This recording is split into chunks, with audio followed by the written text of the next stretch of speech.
So a hearing has been postponed in the Mollie Tibbetts murder case in Iowa. The suspect's attorneys are arguing his confession should be thrown out.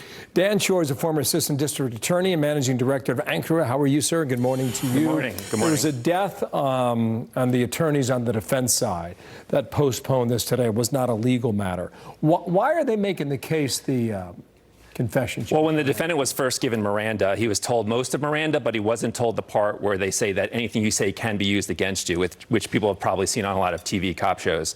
Later, he was properly Mirandized. The defense is saying they can't use any of those statements against the defendant. The prosecution is acknowledging they can't use it in their case, which is called the case in chief. But they're saying when the defendant takes the stand, they could cross-examine the defendant about those statements, which is a standard argument by prosecution. If the police have admitted he wasn't properly read his Miranda rights, what happens? Well, those statements may be suppressed, but they can make a credible argument that if the defendant takes the stand, this was a confession where the defendant allegedly said that he abducted this woman. He doesn't remember what happened, but he found her dead body in the trunk and he disposed of her body.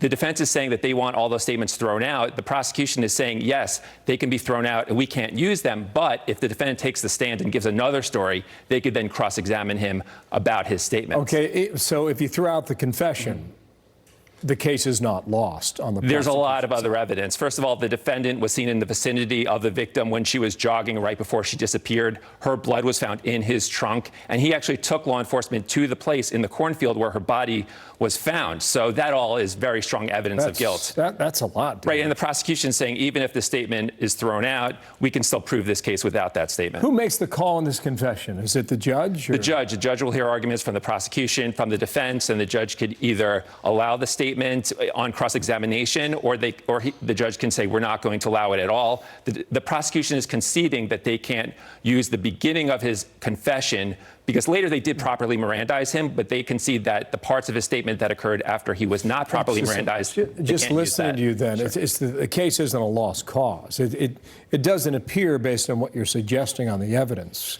that this was that substantial of a setback, if proven. It would be substantial if a big part of his confession is not allowed, but it does seem like there's other evidence where the prosecution can prove this case beyond a reasonable doubt. Okay. Well, why would an officer not read Miranda rights?